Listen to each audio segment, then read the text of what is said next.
Hi, good morning. Welcome to my Wednesday devotional. Hopefully, wherever you're at, it's getting warmer.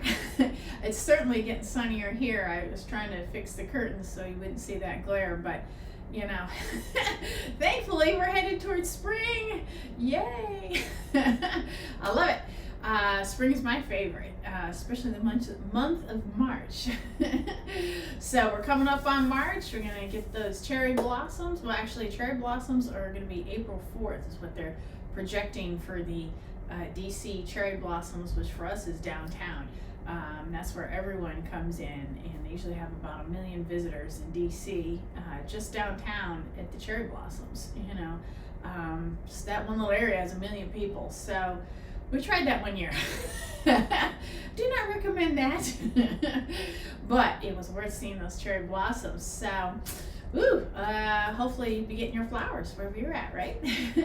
All right, let's get into it. We got Esther chapter 6.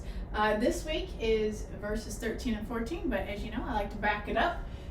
So we'll start at 11:12, just to recap last week's. All right, so Haman took the robes and put them on Mordecai, placed him on the king's own horse, and led him through the city squares, shouting, "This is what the king does for someone he wishes to honor." Verse 12, afterward Mordecai returned to the palace gate, but Haman, he hurried home dejected and completely humiliated. So as I discussed last week, two different ways of handling things, right? Mordecai, the good guy, just went back to his normal life, no different. Sit at the palace gate, waiting for things to happen. And Haman, he had to hurry home and get back to home because he was completely humiliated. He didn't want anyone to see him, right? Okay, so let's go into 13 and 14. So now, flash forward over to Haman, okay? Because remember how this Esther, they kind of, right? They flash on different characters. So back on Haman, so he's at home, right? So when Haman told his wife Zeresh and all his friends what had just happened, his wise advisors and his wife said, well, since Mordecai, this man who has humiliated you, is of Jewish birth, you will never succeed in your plans against him. It will be fatal to continue to be opposing him. Verse 14. While they were still talking, the king's eunuchs arrived and quickly took Haman to the banquet that Esther had prepared. Okay. All right, I'm going a little blurry. Like I said, it's the autofocus. I apologize. There it goes. All right, so we're clear. It makes you wonder, okay, so the king's eunuchs, how much do they know? Maybe a lot. Maybe because they're eunuchs, maybe they're in on all the meetings. They're safe to guard the harem because they're eunuchs. And so, maybe the king trusts the eunuchs more than his own advisors. Because I'm wondering, because the king's eunuchs arrived and quickly took Haman, to the banquet that Esther prepared. So I don't know. Why, did they already see Haman? Did they already know that Haman was the one to set up the sharpened pole with Haman's intentions to stick Mordecai on it? But as you can see, Mordecai, suddenly the king remembered him, and now Mordecai is all good. And Mordecai was very humble. He just went back to his hanging around at the palace gate. Remember, he's kind of outside the walls, right at the gate, right? He's not on the inside.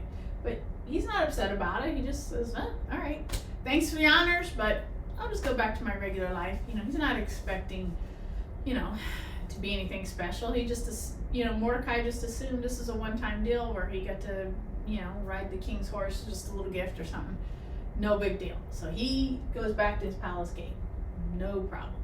Okay? So Mordecai's very humble. But no.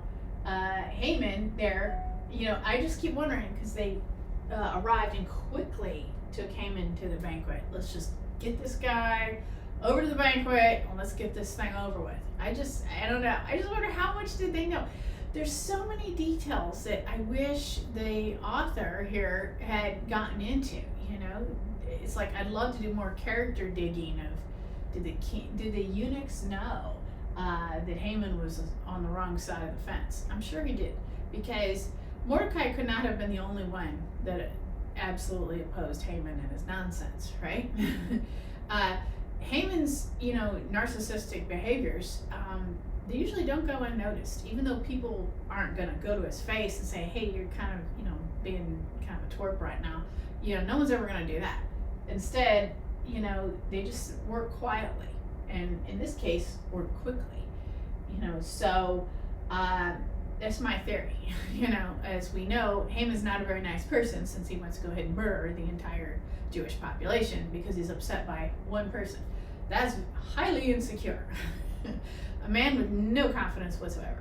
A confident, humble man would have been like Mordecai and just be like, all right, no problem. I know my place in life, and I'm not worried about it. That's real humility, I think. But anyway, just something to think about. So interesting that remember I told you, I don't know, last chapter or something, a couple weeks ago, keep your eye on Zeresh, the wife, and this is the last we're going to hear about her, by the way, and the wise advisors, all the friends. Oh, remember how funny it was? How before the first banquet, oh yeah, go set up that pole and go get rid of Mordecai. Now it's like, oh yeah, you better not try to go against Mordecai. Yeah, it'd be kind of fatal to do that. Yeah. So they did like flip-flop real fast, right? And before Haman can even respond, the eunuchs went, exit stage left. Let's just pull this guy out of here. So I wonder if Haman was standing there with his jaw open like, you guys are the one that told me to go set up this pole and go after Mordecai. Now you're telling me, oh yeah, you better stop going after Mordecai.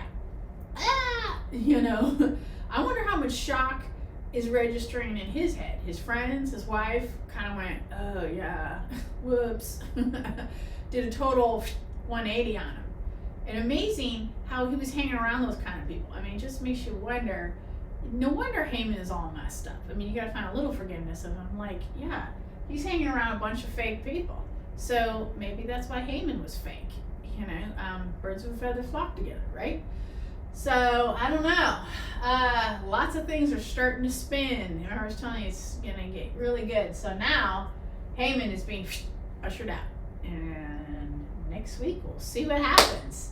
I don't know. It's getting good.